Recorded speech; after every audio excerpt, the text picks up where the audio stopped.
Stranger Things is a smash hit series filled with 80s nostalgia, great characters, a great story, and it's safe to say that I love Stranger Things. And this video will be filled with spoilers, so if you haven't watched the show, then I highly recommend. Let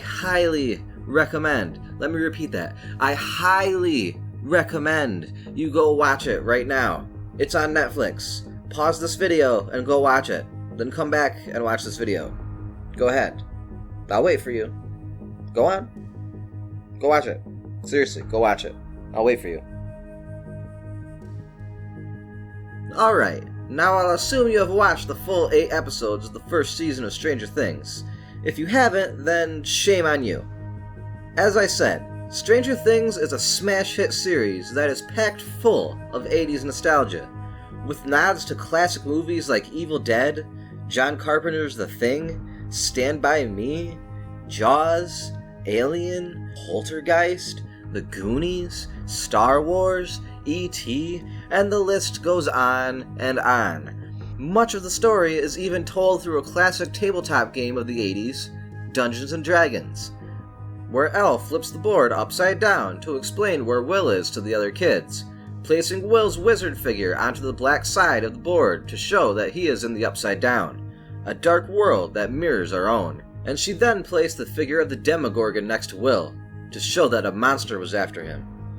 And after watching and rewatching Stranger Things, along with dozens of YouTube videos analyzing, breaking down, theorizing, and Easter egg hunting through every episode of this hit show, I began to wonder, how would a creature like the Demogorgon have evolved in a place like the Upside Down in the first place? The Demogorgon is a monster that first appeared in the D&D game in Eldritch Wizardry in 1976. He is commonly known as the Prince of Demons, or Lord of All That Swims in Darkness, which is quite similar to its monstrous counterpart in Stranger Things, wouldn't you say? The Demogorgon was also named as one of the greatest villains in D&D history by the final print issue of Dragon magazine, so it is a fairly well-known creature within the D&D mythos. But that is the Demogorgon from Dungeons & Dragons. Aside from the bit about him being the Lord of All That Swims in Darkness, there isn't too much similarity. I mean, one looks like a two-headed beast, while the other looks more like a walking, humanoid Venus flytrap. Which got me thinking, the world of the Upside Down is filled with some kind of gross fungus or plant life, similar to that in the video game The Last of Us. And I thought, maybe the Demogorgon evolved out of the plant life within the Upside Down. So I looked at the characteristics of the Demogorgon, its appearance, its behavior, and its environment. First, let's have a look at the Demogorgon. It has pale skin from living in darkness, and it looks more than a little bit like a Venus flytrap. Then I looked at its behavior. Very violent, takes people back to its lair to eat them or use them as cocoons for its slug seeds, attracted to blood, and capable of interdimensional travel. Okay. Then I looked at its environment. Lives in a world without light, in a toxic environment, filled with some kind of gross, membranous plant life. So, I thought, what kind of plants have the same characteristics as P.D. Piranha's angry cousin? Well, the most obvious one is the Venus flytrap, so I started there. Carnivorous plants such as the Venus flytrap have evolved the ability to obtain some of their nutrients from spiders and insects because many of them live below the canopy in low-light environments. But these plants do still need light. And has a plant ever eaten a human? Well, to find out, we just have to look back to the 80s. The 1880s, with writings from Dr. Carl Leisch in 1881, and J.W. Buell later mirrored the idea in Land and Sea in 1887. But those are more fantasy than fact, and truth be told, there has never been a man-eating plant. So, it doesn't exactly fit all of the criteria, but I would say that a carnivorous plant, like Audrey from Little Shop of Horrors, is a pretty good candidate for the Demogorgon. Some of these plants appear to have teeth and wide-opening mouths, very much like the Demogorgon. The plants eat bugs, and the Demogorgon is attracted to blood and eats meat.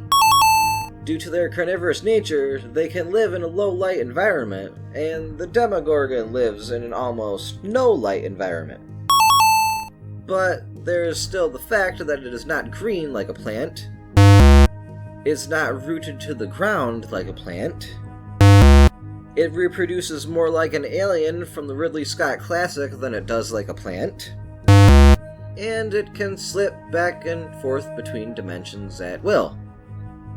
Well, there's no plant on Earth that has all of these characteristics, but evolution works in crazy ways sometimes. I mean, look at the platypus. Let's look at these problems one at a time, and see if we can explain why the plant from Jumanji, rest in peace Robin Williams, evolved into an interdimensional monster.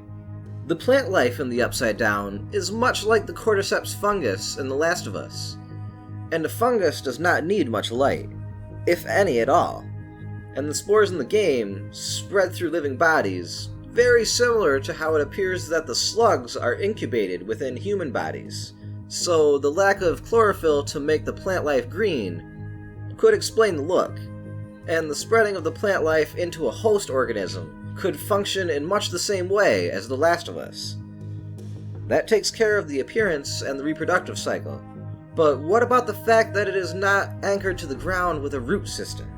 That is a bit of a tougher thing to explain, and I only have a theory that is pure speculation, so bear with me. If you look at the Upside Down, everything appears to be coated with water or some kind of other liquid. The Demogorgon, lord of all that swims in darkness, it may not be anchored to the ground, but maybe it is still gaining water by siphoning it through its skin, similar to a frog being able to breathe through its skin. So yeah, it's completely speculation, but it's the best I've got. But what about interdimensional travel? How the heck could a plant travel between dimensions? Mr. Clark says it himself. You would need an amount of energy that humans aren't currently capable of achieving in order to travel into another dimension. So if we couldn't come up with the energy needed to achieve such a feat, how could a plant? One plant? No. But a whole world full? Who knows? Again, more speculation. But what if the entire world of the Upside Down is alive? I mean, after people travel through the membrane between dimensions, they break through the slimy plants only for the plants to regrow back together, and it appears as though all of the plant life within the Upside Down is connected. So, what if it also kind of works like a hive? An entire world of plant life working toward a single purpose, to spread its growth by any means possible. With an entire world full of sentient plant life, maybe their collected energy would be enough to open a gateway between dimensions. And just like in the show, the gateway would give off a powerful electromagnetic field, and electromagnetic fields have been shown to cause plant growth in some plants, which could explain the rampant growth of the outstretching arms of the plant around the gateway, the outstretching hands of a sentient plant, an entire world looking to infect another. The hive mind of a plant with many heads. The many heads of the Thessal Hydra. What do you think about my theory? Comment below and let me know. And make sure to like and subscribe. This has been Doughboy from Hardcore Academy, and peace out.